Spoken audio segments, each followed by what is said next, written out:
guys, and welcome to Serial Killer September on True Crime with Bongi. If you're new here, my name is Bongi and you're very much welcome to this channel.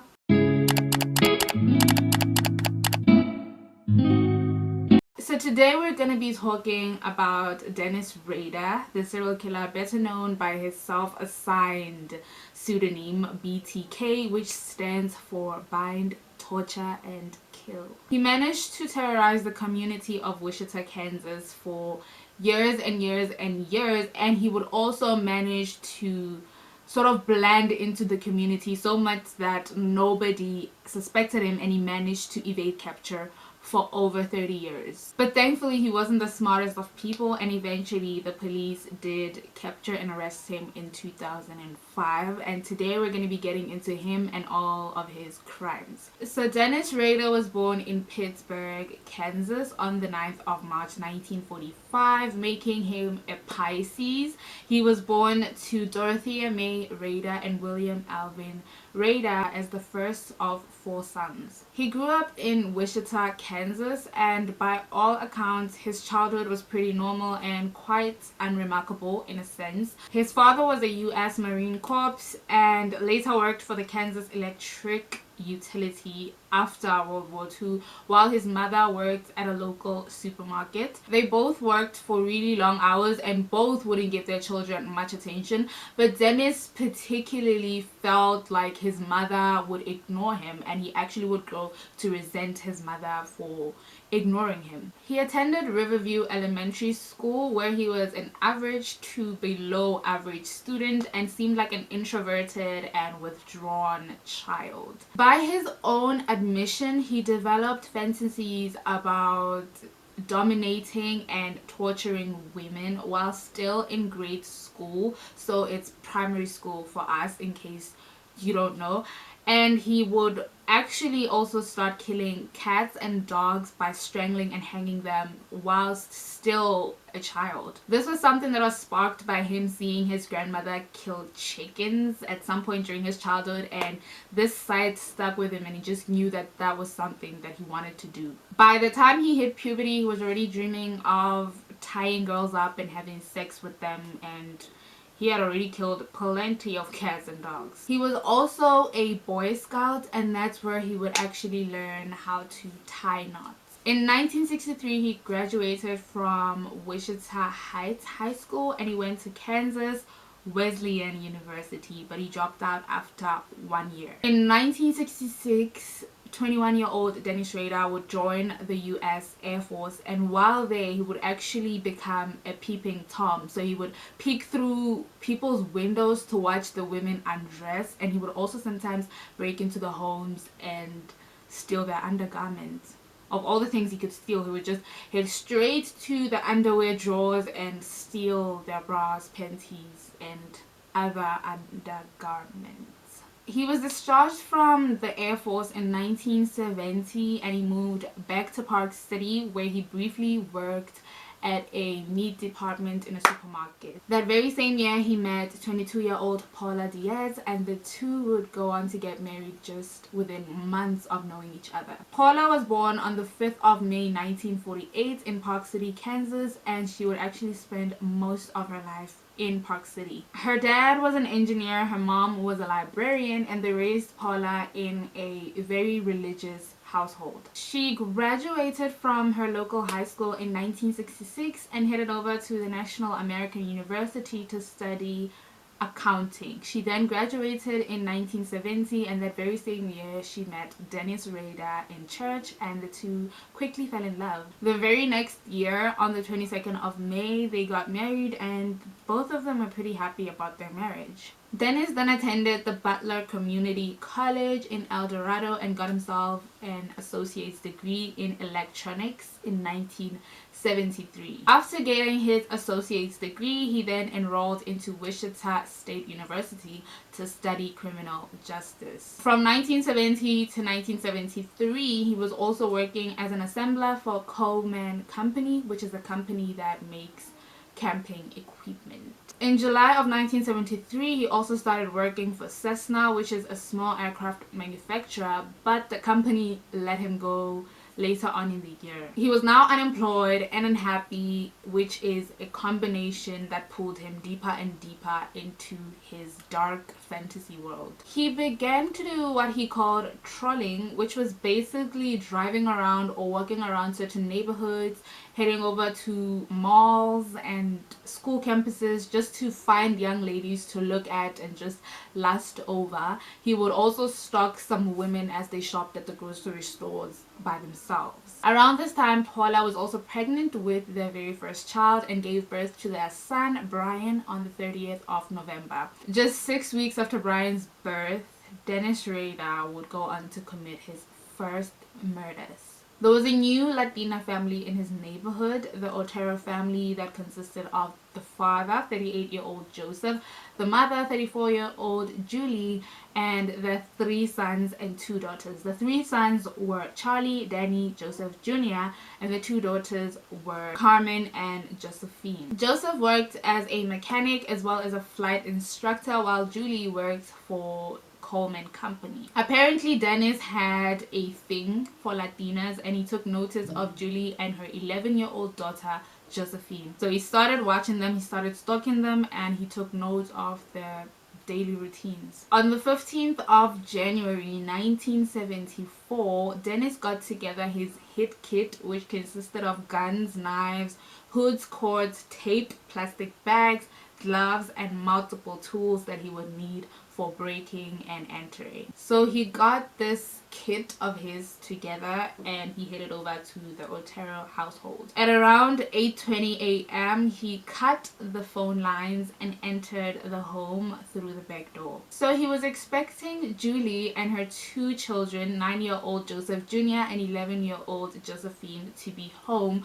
but what he wasn't expecting was for the father, Joseph, to also be home. He quickly took out his gun, pointed it at the family, and told them the story that he was a wanted criminal. He needed food, money, and a car to get away. And then he forced them into the bedroom. In the bedroom, he strangled both Julie and Joseph to death, and then he put plastic bags over Joseph Jr.'s head and pulled a chair to watch as the 9-year-old slowly suffocated to death. He then forced 11-year-old Josephine to the basement where he hung her by the pipes. As Josephine was dying, he pulled out his ding-a-ling, which he had nicknamed Sparky, and he started doing stuff to himself. He then got up, took pictures of the scene, cleaned up, and then stole Mr. Otero's watch and radio as well as Josephine's underwear. All these souvenirs he would keep in a lock box at home, and that's where he would keep his other souvenirs from other later crime scenes. Later that day, the Otero's older kids came home from school and they discovered the dead bodies of their family members. Although none of the victims had been assaulted, the police did find some semen on the scene, which we now know came from the masturbation. Nobody suspected Dennis because, like I've mentioned, he was a pretty normal dude. He was doing normal dude stuff. He was being a family man. He had just had a kid. He was focusing on his wife and kid and work and all other things. So nobody really suspected him. He would later send a letter to Cake TV admitting that he was the one responsible for the Otero murders, and also stated that he would like to be known as BTK, which stood for Bind, Torture, Kill. On the 4th of April that very same year, BTK struck again. That day, he broke into 21-year-old Kathryn Bright's home through the porch door, and he hid in the bedroom waiting for Kathryn to come home. And Kathryn, just like Julie, also worked at Coleman Company. So he hid in the bedroom, and that's where he remained, just waiting for Kathryn. And at around 2 p.m. Kathryn came back home with her 19-year-old brother Kevin, who BTK was absolutely not expecting. He came rushing out of the room, pointing the gun at them, and told them the same exact story that he had told the Oteros, that he was a wanted criminal, he needed a car, food, money, and and then he forced them into the bedroom. While in the bedroom, he ordered Kevin to tie Kathryn's hands and feet together, and then he forced Kevin out of the room and into the bathroom. He then tried to tie up Kevin, but Kevin resisted and put up a fight that almost gained him access to the gun, but BTK just had a good grip on the gun and he actually shot Kevin twice in the head. He then went to the other room and tried to strangle Kathryn, who also put up a good fight. When he realized that Kathryn wasn't giving up and he wasn't going to succeed with strangling him, he then grabbed a knife and stabbed her multiple times in her abdomen. While all this was happening, Kevin somehow managed to get up and escape the house. He ran a couple of blocks to where his car was and drove off searching for help. Thankfully, Kevin managed to get help and he actually survived the attack, but unfortunately we cannot say the same for his 21-year-old sister. So sometime in 1974, Dennis started working for ADT Security Services, where he would install security alarms in people's homes, and it was mainly for homeowners who were scared about the BTK killings. Later on, in October of 1974, an editor of Wichita Eagle newspaper would receive a phone call that directed him to a letter that Dennis had hidden inside an engineering book at the Wichita Public Library. This letter had the most gruesome details of the Otero murders, and he also, in this letter, wrote that the code for me will be bind them, torture them, kill them. BTK.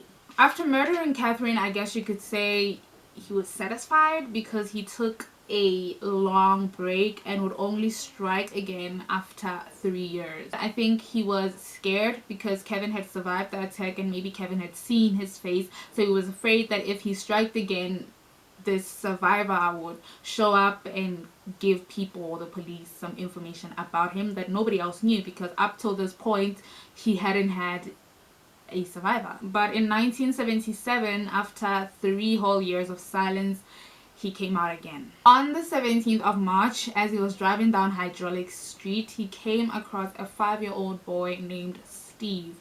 So he came up with this idea and he pulled out a photo of his wife and son, and then he asked little Steve if he had seen them. Steve said no, and he continued on his way back home. But BTK was standing by watching him as he walked home. Later on, he knocked on the door and Steve was actually the one who answered the door, and BTK pretended that he was a detective, and that's how he managed to gain this little boy's trust, and the little boy let him in. Once he was inside the house, he switched the TV off and then closed the blinds. Steve was in the living room with his 2 siblings and the mother was not inside, but once she had heard some commotion, she came out from one of the rooms and was confronted by BTK. The 26-year-old mother of 3, Shirley Vian, would unfortunately become BTK's 6th victim. Dennis then pointed the gun at the little kids and forced them into the bathroom, locked them there, and then continued to strangle Shirley to death while her children were screaming for their mother in the bathroom. He left semen on her panties, which were found next to her body. In his later confession, he would state that the phone rang, causing him to leave earlier than he had intended, leaving the children still locked in the bathroom and still screaming for their mother. He struck again in December of that very same year, 1977. By this time, he had become obsessed with stalking a 25-year-old woman called Nancy Fox, who lived by herself. On the 8th of December, he cut the phone line and broke into Nancy's duplex through the back door. When Nancy arrived, he emerged from the kitchen and then forced her into the bedroom at gunpoint, where he strangled her to death. He called the local police the following day on his way to work and told them where they would find Nancy Fox's body. You know, she lived alone, so at this point nobody had known that Nancy was dead apart from the perpetrator himself.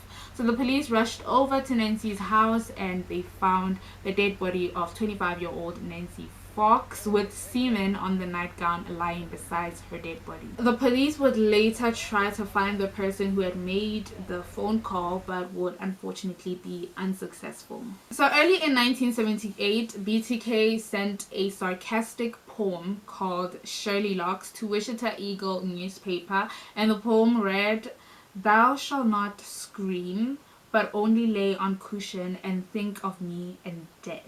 And after this poem was sent, he sent a letter taking responsibility for the homicide, and it was written the exact same way as the previous letters, and so they knew that this was for sure BTK. The next letter that was found was titled "Oh Death to Nancy," and he was basically mocking the death of Nancy Fox. That very same year of 1978, Paula would give birth to their second child, a daughter that they named Carrie. According to his family, he was a great father and an even greater family man. He loved taking his children fishing and also led his son's Boy Scout troop. He would later also become elected as the president of the church council at the Lutheran Church, the Christ Lutheran Church, and all this time his wife was oblivious to his double life. She was oblivious to his dark side. Paula actually found his Shirley Locks poem, but somehow he managed to convince her that this poem was part of some BTK assignment that he had at like his college classes, and this was all a lie. But Paula ate it up. She believed him. She didn't think anything was suspicious about it. Even when she noticed that Dennis spelled exactly like the BTK, she just joked about it to him or mentioned it in passing. But to her, all these red flags didn't mean that her husband was the killer. She didn't read the signs, clearly. Another thing that she ignored was the fact that Dennis would always mark newspaper articles about the BTK in some cryptic notes, and to her, I guess this was all part of this BTK assignment. Nothing to her said my man could possibly be this killer. So in 1979, Dennis graduated from the Wichita State University, and I wonder what his new excuse was now, because I'm pretty sure he was still doing all these things. But anyway, he must have had a pretty believable excuse still for Paula to believe in. So in 1985, Dennis Rader was planning on killing again after taking a break of over 7 years. And by the way, during his cool off period, he would photograph himself wearing his victim's clothes, wearing like this very creepy mask, and also he would tie himself up somehow and manage to also photograph himself, and apparently this brought him some sexual gratification. The pictures are available online, but I'm not gonna put them on the video because that would just get my channel deleted, I believe. So his next victim was a 53-year-old widow, Maureen Hedge, who lived on the same block as Dennis for over 30 years. On the 25th of April 1985, Dennis was in the middle of a Boy Scout meeting when he said that he had a headache and had to leave early to go get some medicine. So he left the meeting. His car was parked near a bowling alley, so he decided to go inside and ordered himself a beer. And he actually, I think he put the beer in his mouth, swished it around a little bit, and then spit it out. And then he poured some on himself to give the illusion that he was actually drunk and he had been there for a while drinking. And then he called a cab to take him home. Once he got to Park City, he walked to Maureen's home, cut the phone lines, and then went inside. But Maureen was not home. She showed up later on that night with a male companion, whom of course Dennis was not expecting. So Dennis hid in the bedroom closet and waited for the man to leave. At around 1 a.m. when he was certain that the man had gone and Maureen was asleep, he jumped out of the bedroom closet and onto Maureen, and then he strangled her to death.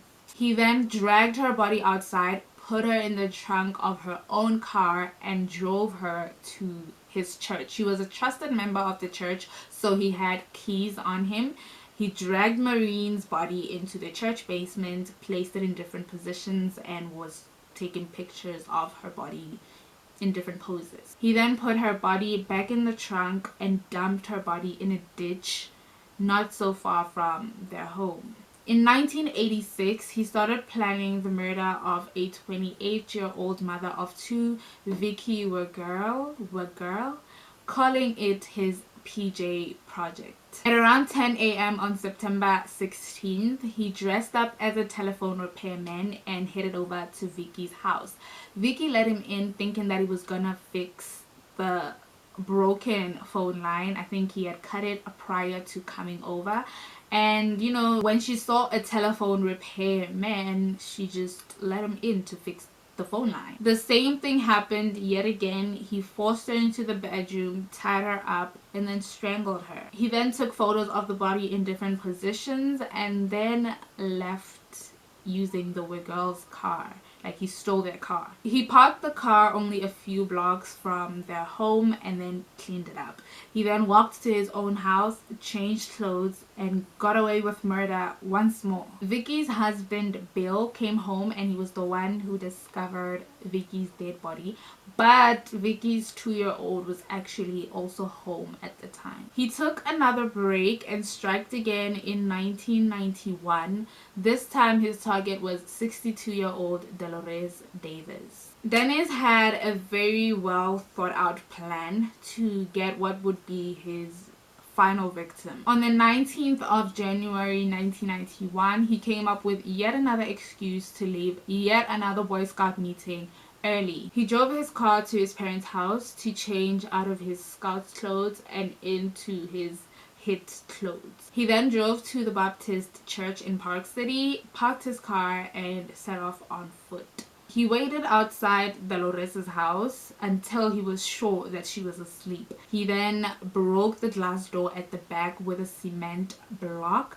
obviously waking Delores up. He then forced her back into the bedroom, tied her up, and strangled her to death. After that, he took Delores' body, put her inside the trunk of her own car, then drove to a lake where he hid the body up. He drove the car back to Delores' home, cleaned it up, then left to go get his own car. From there, he drove back to where he had left the body, took the body, and then dumped it under a bridge in Sedgwick County. He then went somewhere to change his clothes and then drove back to the camp. The following day, he went under the bridge where he had left the body and took pictures of the body in different poses. Delores' body was found on the 1st of February, which was weeks after this murder had actually taken place. It seemed that his plan had been successful yet again, and he had yet again managed to get away with murder. From 1991 to 2004, BTK went completely silent. No one heard from BTK for over 10 years, but on the 30th anniversary of the Otero murders, the Wichita Eagle newspaper wrote about the crime. They wrote an article about the crime, and they also speculated that the killer was either dead or had been incarcerated for another crime. Robert Beatty also released a book talking about the crime, and I guess this article and book must have annoyed or angered Dennis in some ways, because he finally decided to start writing to the media again. On the 17th of March 2004, he mailed a letter to the Wichita Eagle newspaper under a fake name of Bill Thomas Kilman. So BTK. The envelope had 3 copies of the photos which he had taken of Vicki Wegerle's body, as well as a copy of Vicki's driver's license. It also had the infamous BTK signature. So it was clear that BTK was sending them a message. He was saying, hey, I'm not dead, I'm not in prison, I'm still here. This letter was then sent to the FBI, and the investigation on BTK began once again. Dennis sent another letter to KTV on the 5th of May, and if I'm not mistaken, this was his wife's birthday, and he was anyway. On the 9th of June, he left another package taped to a sign in the middle of the city, and this package had gruesome details of the Otero murders. It seems like he was obsessed with the Otero murders, and I'm just gonna take a guess and say that that was because it was his first kill, and I guess he outdid himself. He was proud of himself for killing 4 people the very first time that he killed people. And also apparently Mr. Otero was also had a military history, so he was more than capable to fight back, but he still overpowered him, and I think he was proud of himself for being able to carry out this murder, which is why every single time he would talk about this murder, he would bring this murder up, you know. So this package had gruesome details of the Otero murders, and it also had a sketch of a dead body. He titled the sketch, "The Sexual Thrill Is My Bill." On the 17th of June, there was another package labeled BTK that was found at the Wichita Public Library. And in this package, there was a letter. And in this letter, he wrote or explained that he was running out of time and wanted to wait for the right time to pick his last victim. Another package was found some months later, and inside this box was information about his project, so people that he had stalked and watched. And there was also some misleading information about who he was, where he lived, and stuff like that found inside this box. So I guess he was trying to send the police on some wild goose chase. He also asked the police if they could trace a floppy disk back to him, and obviously the police lied and said no. So the next package that they found was actually the floppy disk. His 11th and final drop was this floppy disk, which was found at the studio of KSAS TV. So the police analyzed this floppy disk and they managed to trace it back to the Christ Lutheran Church under the name Dennis. They looked up the church and found the name of President Dennis Rader. So after that, the police found out where this Dennis Rader guy lived, and once they drove past his house in an undercover police car, and that's when they actually saw a car that resembled or that looked like the one that they had seen in previous security footages. It was Dennis's black Jeep Cherokee. The police then asked his daughter Carrie for a DNA sample, saying that they were using it for some medical record, when in reality they wanted to use it to find a match, or to match it or compare it to the semen that had been found in past crime scenes. Obviously Carrie's DNA matched that of Dennis, and so obviously Carrie's DNA matched the one that had been found on the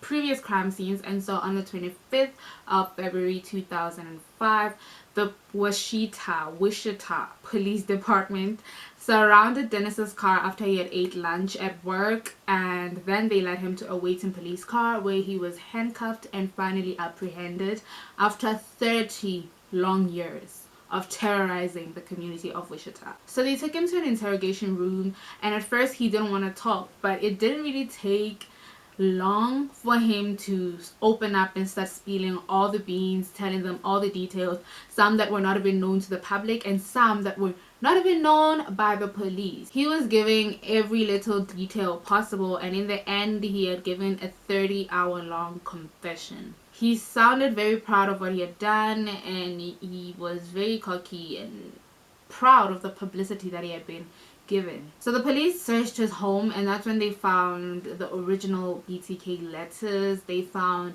photos that he had taken of the victims, the souvenirs that he took from the scenes, the victims' driver's licenses, cut out newspaper articles about BTK, and his artworks.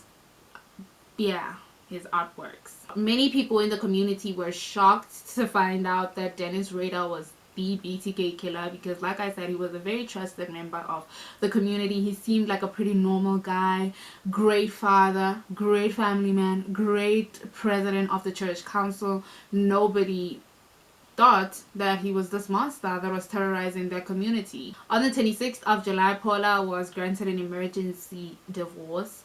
I don't know what that is, but I guess it's when like you don't have to go through the normal waiting period and the normal process of divorce. Maybe you just get automatically divorced. But Paula claimed that she never once suspected her husband was the BTK killer. She only connected the dots after her husband was arrested. But before then, all these things that she was seeing, all these red flags, they weren't red to her. BTK's trial, Dennis Rader's trial, began on the 27th of July 2005, so a day after Paolo was granted the emergency divorce, and he had actually pled guilty to all charges. For all his 10 victims, he gave very lengthy confessions, very detailed confessions about their murders and everything that took place, even the details that the public in general would have rather not heard. He just was proud. He was sitting there so nonchalantly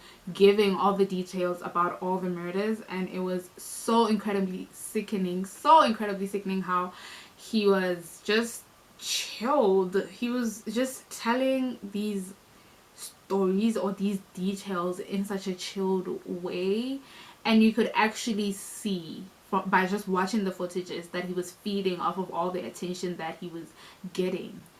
He was actually excited that he was getting all this information and that people were paying such close attention to him, and finally he could tell his story. The media didn't have to tell his stories on his behalf anymore. He was just it just sent chills down my spine, I tell you. I couldn't even watch the confession videos. I just watched little clips of the confession in court, like when I was watching the documentaries, because I couldn't watch the confessions. But the confessions are available on YouTube, so if you want to watch them, knock yourself out. The family members of the victims also spoke out and told him how he made them feel, how they felt about the deaths of their loved ones and how the deaths affected them. And afterwards he spoke, and he gave a very long speech that was supposed to be an apology, but he spoke for 20 to 30 minutes all about himself, and in the end he apologized. But it was pretty clear that that was not a genuine apology. Like I said, he was just doing it for the attention. He was enjoying the attention that he was getting, and he would do anything to get even more attention. He was sentenced to 10 consecutive life sentences with a minimum of 175 years in prison, and on the 19th of August 2005 he was taken to El Dorado Correctional Facility, where he is still currently serving his term. On that note, this is a genuine question, guys. Like, why does it take so long for monsters, for the worst people in this world to die? Because, like, I don't understand how this guy's still alive. Like why? These monsters just live for long, and that is some scary BS, okay? That is some scary BS. So that is the story of Dennis Rader, also known as a BTK or the BTK killer. And I think this is gonna be one of my longest videos, but I'm not sure because I've said that before about in past videos, and then after editing the video just shrunk. Comment down below which video you'd like to see from me next, and also subscribe to my channel if you haven't already, and watch my other videos on my other playlists. And yeah, with that being said, that's it from me to you. I really have no thoughts regarding this case, this video, apart from this was an absolutely horrible man, and I'm still shocked. I can't believe he's still alive, you know. Yeah. Yeah, honestly. Anyway, that is it from me to you. I'll see you guys next time. Stay sweet, stay beautiful, stay lovely, stay safe, stay amazing. Yeah, bye.